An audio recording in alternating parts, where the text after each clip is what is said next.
Welcome to Two Beans in a Pod. Great to be here.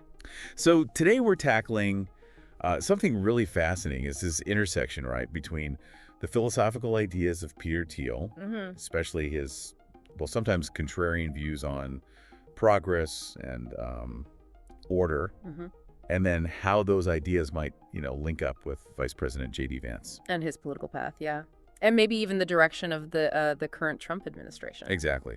We've got some compelling material excerpts from Thiel, info on Vance, and we're going to try and, unpack some of the connections that maybe aren't immediately obvious. Absolutely. We have that Hoover Institution video where Thiel gets into some pretty big ideas. History, risk, this concept he calls the catacon. Right, the restraining force. Yeah. And then we also have details on Thiel's relationship with Vance, the money, the influence, and Vance's background leading up to the vice presidency. So the goal isn't just to list things, but to look for those intellectual threads, right? Precisely. Moving beyond just the surface level. Okay, so let's dive right in. Thiel's arguments.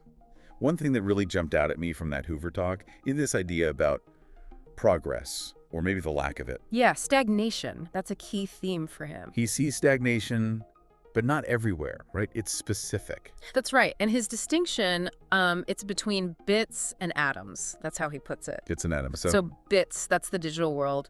Computers, AI, the internet. Incredible progress there, he admits. Sure, obviously. But then there's atoms, the physical world. And there, he sees things slowing down significantly. Like the flying cars we were supposed to have, that kind of thing.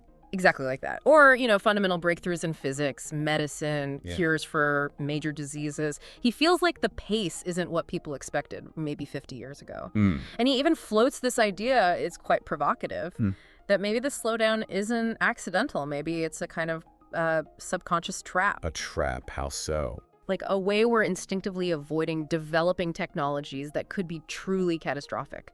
Like we're hitting the brakes without realizing it. Wow. Okay, that flips the usual script on progress, doesn't it? It really does. Are we, subconsciously scared of our own potential? And this connects to his whole discussion of existential risks, I assume. Directly, yeah. He's not afraid to talk about the big ones. Like nuclear war, AI. Yep, nuclear war, bioweapons, runaway AI, environmental collapse. He lists them out. But there's a twist. He's also really concerned about the solutions often proposed for these tech risks. What kind of solutions? Things leaning towards a very powerful, highly centralized, maybe even totalitarian global authority to manage the risks. Okay. So the solution could be its own problem. That's his fear. And this is where the catacon comes in. Right, that term again. The force that holds back chaos. Exactly. He looks back historically. Maybe the Roman Empire had aspects of it or parts of the Catholic Church, institutions or frameworks that provide order, that prevent complete breakdown. So in today's world, it could be like laws, governments, shared values. Sort of, yeah. The underlying structure that keeps things from falling apart. Thiel's worry is in trying to solve, say, the AI risk with some global superstate. We might actually dismantle the very catachan that's preventing a different kind of chaos, like tyranny. So it's a necessary force, this catachan, but maybe a fragile one. And he's worried global solutions might break it. That seems to be the tension he's pointing at. Yeah, a real tension between managing global threats and the dangers of too much centralized power. I see. And this connects, too, to how he reads apocalyptic literature, like the Bible. He takes prophecy seriously. Well, yes. But maybe not literally as divine prediction, more through the lens of someone like René Girard. Okay. He sees them as potentially insightful warnings about what humans do when they get immense power, especially technological power, without, sacred limits or strong ethical frameworks. So the prophecies are like cautionary tales about human nature amplified by tech. Kind of, yeah. He talks about that shift, post-1945. Before that, the world seemed too big to destroy. After the bomb, we knew, humans can cause global destruction. That changes things. That definitely changes the stakes. It's a heavy perspective. It is. Quite sobering. Okay, let's shift gears a bit. J.D. Vance. The sources mention Thiel's influence pretty strongly. That video title, How Peter Thiel Changed J.D. Vance's Life. It's not subtle. No, it's not. And the sources back it up with specifics. Like the money. Yeah, the $10 million Thiel gave to that super pay for Vance's Senate run in 2022. That's significant. That's significant. And beyond the money, Vance actually worked for Thiel for a couple years, right?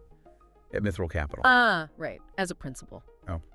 So close working relationship. Seems likely. It suggests, more than just a financial transaction. Yeah. Probably a lot of exposure to Thiel's thinking, his ideas. Makes sense. And then you look at Vance's political platform as laid out in the sources. Generally conservative, obviously. Right. Against abortion, same-sex marriage, gun control. Standard conservative positions for the most part. But are there places where you can maybe see echoes of Thiel's more specific critiques? Well, perhaps. I mean, Vance has been critical of institutions like universities, the DOJ, the FBI, which does resonate with Thiel's broader skepticism about the direction of some established institutions, doesn't it? It does seem to align, yeah. You can't draw a straight line, maybe, but the overlap in skepticism is interesting. It's worth noting, at least. Okay, so now Vance is vice president in the Trump administration. The sources don't give us, Thiel's policy memo for the administration. No, nothing that direct. But given everything we've discussed, the influence, the shared skepticism, Thiel's whole worldview, can we speculate a bit? How might Thiel's philosophy maybe indirectly inform what the administration does? It's speculation, of course, but you could look at certain things. Like, remember Vance's speech at the Munich Security Conference? Yeah, that caused a stir. Seen as quite confrontational towards allies. Right. Some saw it as almost declaring an ideological war. Now, could that stance, that focus on maybe national priorities over traditional alliances, could that reflect Thiel's wariness of globalism, a kind of catechon impulse to focus inward, be more transactional, less tied to multilateral structures? It's an interpretation, but you can see the potential link.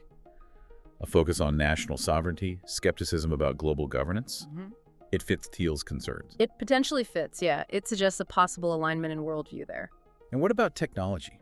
Especially AI. Thiel's got these deep concerns about risk, but also this suspicion of centralized control. Yeah. How might that play out? That's a really key question, isn't it? It's tricky. Thiel seems to favor progress in bits, but is wary of atoms. Right. So maybe the administration would push hard on, say, national AI development for competitive reasons. Okay. But simultaneously be very skeptical of, global treaties or international bodies trying to regulate it. They might see that as ceding control or as that dangerous step towards unwanted global governance. So promote national tech, but resist global oversight. Potentially. It aligns with Thiel's twin concerns, advancing strategically while managing existential risk without creating a new risk in the form of global control.